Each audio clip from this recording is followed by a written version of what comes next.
नमस्कार दोस्तों, मैं हूँ भूमिका। आप सभी का मेरे चैनल स्वाध्याय आंतरिक अन्वेषण में एक बार फिर से स्वागत है। माँ, कितना मीठा, कितना अपना, कितना गहरा और कितना खूबसूरत शब्द है। माँ शब्द का अर्थ जननी है, अर्थात जन्म देने वाली। संभवतः इसीलिए हमारा पालन पोषण करने वाले प्रकृति में उपस्थित सभी सम्मानजनक आधारभूत इकाइयों को हम माँ कहते हैं, जैसे धरती माँ, भारत माँ, गंगा माँ आदि। समूची पृथ्वी पर बस यही एक पावन रिश्ता है जिसमें कोई कपट नहीं होता, कोई प्रदूषण नहीं होता।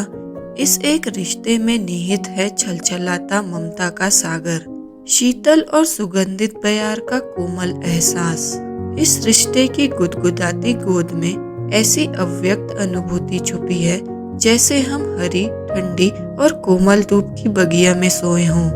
किसी ने सत्य ही कहा है, जरा जरा सी बात पर बिगड़ते देखा है। मैंने हर ख्वाब के लिए डरते देखा है। बचपन था मेरा और बचपना उसका था। अक्सर मेरी गलतियों के लिए मेरी माँ को पिताजी से झगड़ते देखा है। इस वाक्य को मैं वास्तव मानती हूँ। बच्चे के हर गलत बात पर माँ सदैव गुस्सा करती है, पर हमसे अधिक हमारे बारे में माँ ही सोच सकती है। व्यक्ति का माँ के साथ एक ऐसा रिश्ता है जो हर रिश्ते से 9 महीने अधिक होता है। एक अच्छी माँ अपने बच्चे को निस्वार्थ भाव से प्रेम करती है और उसकी चिंता करती है। शायद इसीलिए हम माँ के इतने करीब होते हैं। वाल्मीकि रामायण में भगवान राम ने कहा है, जननी जन्मभूमिश्च स्वर्गादपि गरीयसी, यानी माँ और मातृभूमि स्वर्ग से भी श्रेष्ठ है। माँ शब्द की उत्पत्ति और उसके अर्थ को लेकर कई तरह के मत हैं। अलग अलग विधाओं में माँ शब्द की व्याख्या की है। कैसे एक अक्षर का यह संबोधन पूरी सृष्टि का सबसे श्रेष्ठ संबोधन बन गया, जिसमें सम्मान, प्रेम, अपनापन, निष्काम भाव और हर वह चीज जिसे आध्यात्म की दृष्टि से अनिवार्य तत्व माना जाता है, वो सारे भाव इस शब्द से जुड़े हुए हैं।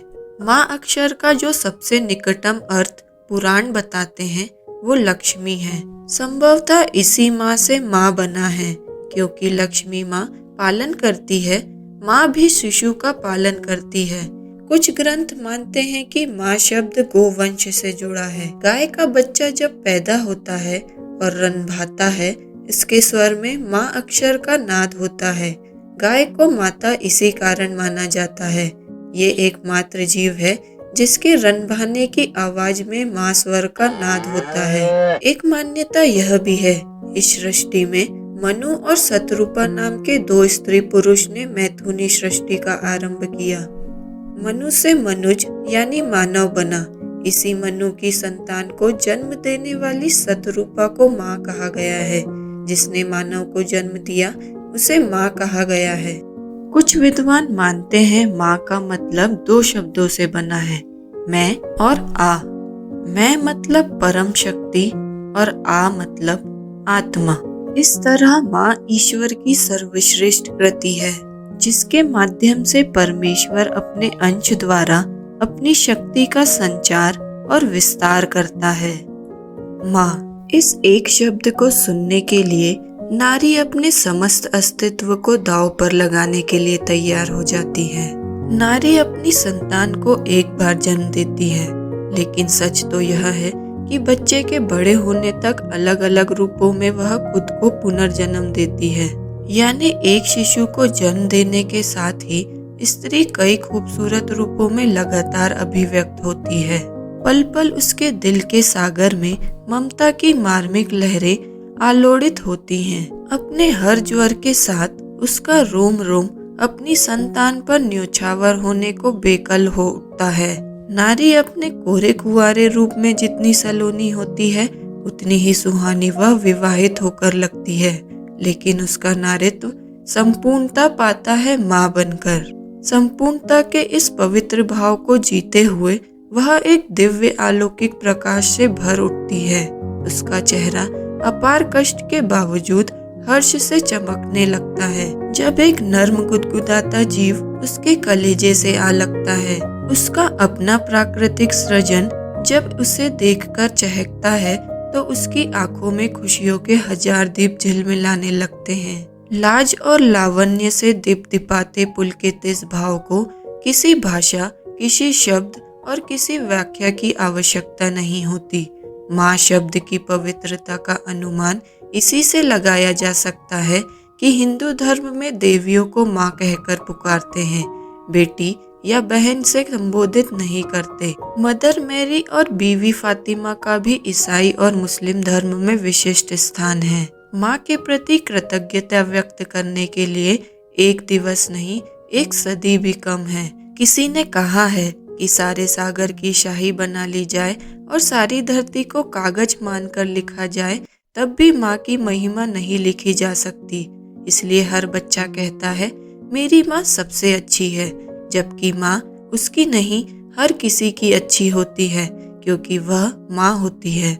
विश्व में ऐसे अनेक उदाहरण देखने को मिलते हैं जिसमें माँ न होते हुए भी दूसरों के बच्चे के प्रति एक स्त्री अमूल्य प्रेम बच्चे पर लुटाती है।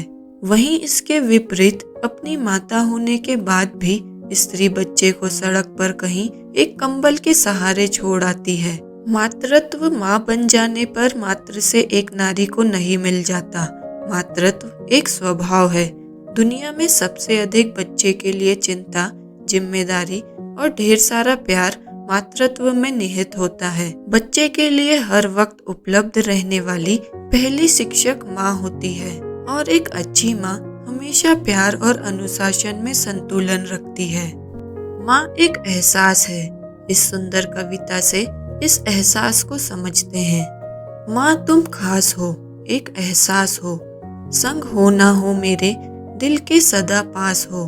जब भी इस दुनिया की संगति में मैं थक जाती हूँ, तेरे आंचल में आके चुपके से चुप जाती हूँ।